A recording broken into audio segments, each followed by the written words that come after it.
Georgia, can I just echo what the Chair said, and thank you personally for coming in today, for spending so much time talking to the MPs about your case and the wider issues and the urgent legislation change that we need around this. I think we're also impressed by your resilience and your bravery in sharing your story in order to help so many others.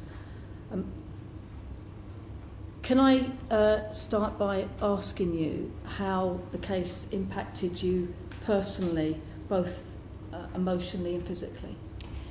I think it impacted me in like every way you could imagine. So I always like sort of compare it to grief. I think you have to actually grieve a form of version of yourself. You feel like you lose your dignity. You feel like you lose a lot of pride. There's so much shame involved in it. And for the first few days, I was really just going through waves of complete like sorrow and shock. And just, it got to the point where I was so emotionally affected by what happened to me that I ended up being physically ill as well, to the point where I was in hospital for like 5 days over Christmas, a little bit after the incident, because the stress took such an effect on my body that I ended up having a cyst burst and I got an infection, and literally it was just like my body deteriorated with my emotions.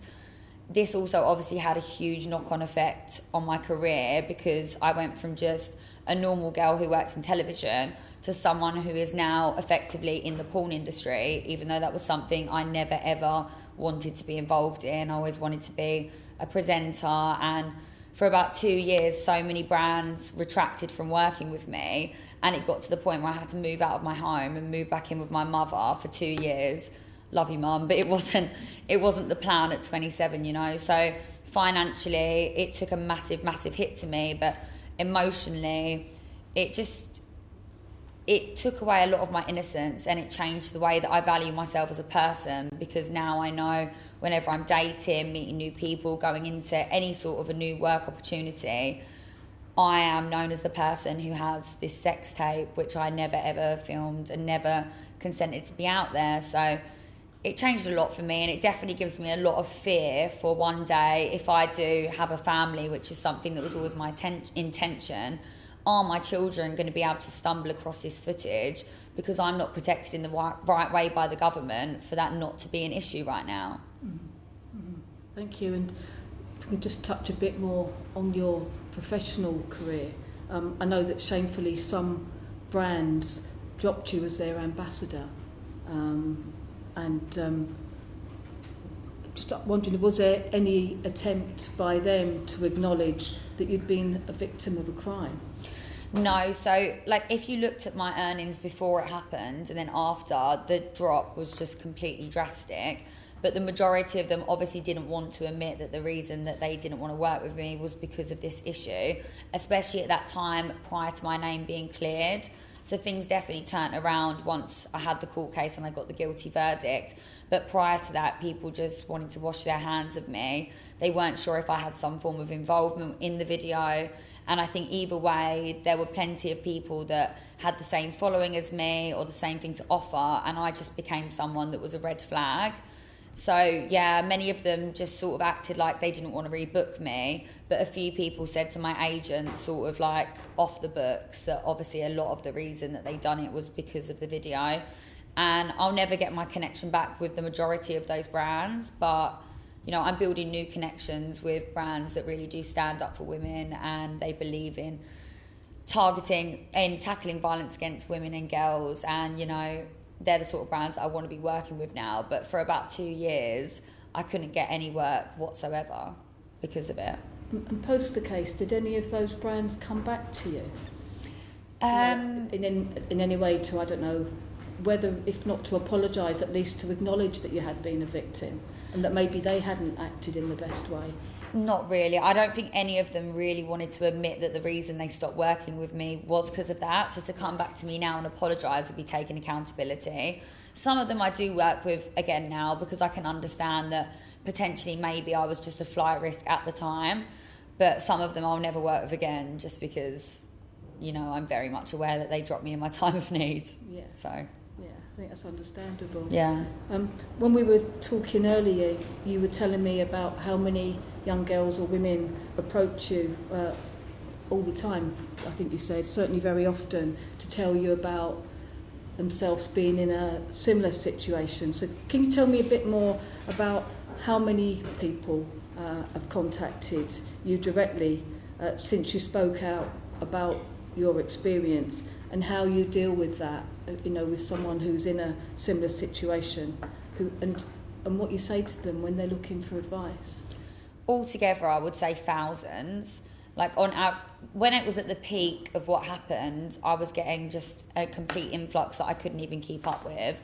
But to this date, bearing in mind we're about 3 years later, I still would say I get about 5 to 6 messages a day from either a victim or a victim's family, usually just asking for help, detailing what they've been through. It does tend to be around image-based sexual abuse, but I feel like it's more now a broader scope where it can be domestic abuse, people that have been sexually assaulted, rape victims, and I usually just do my best to direct them to whatever charity I feel can help them the most. When it comes to image-based sexual abuse, I'll always give them like some form of advice, reassurance, a little bit of guidance on hopefully things can get better for you and will, but I will then pass them over to the revenge porn helpline, who can then help them from there. So I dread to imagine how many people they get sent through via me, let alone in general, as I think like when you do Google for help in image-based sexual abuse, the first thing that does come up is that charity. But I can definitely assure you that the statistics in no way will truly reflect just how much of an issue this is in society, because so many women do not come forward. They just do their best to live with it if they can. So, yeah. And I'm shocked by the fact that you say thousands, and like you say, so many others must be out there that are dealing with this. You did brilliantly campaigning for managing to get the requirement to prove intention to cause distress in intimate image abuse cases to be repealed.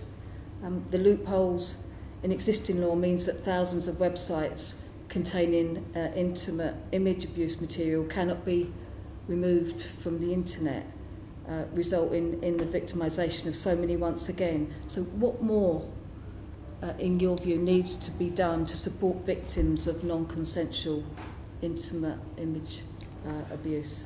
So I think obviously as someone that's experienced the court process, it is a really, really hard thing to go through. So to go through all of that journey to actually, prove in a courtroom that in fact you were a victim of image-based sexual abuse, that whoever's targeted you had done this without your consent. It's one thing to see them go to prison, and it's a brilliant thing, don't get me wrong, but it almost feels like a kick in the teeth that you can go through that entire process, and then at the end of it, the government say, oh, but by the way, we're not going to make this imagery or these videos illegal. Like, they are still legal to be shared online, but you've actually proven that you did not give your consent to have them filmed. They're all of a sexually explicit nature, and the only way to make things quite frankly make sense is that at the end of a successful court case, that footage should then be deemed illegal, and then it will be so much easier for us to get that removed from these platforms. It won't just be easier for the charities trying to get it removed, it will be easier for the platforms that have to remove it, because for them, they're also in a situation where if the footage isn't proven as illegal, do they even have the right to remove it?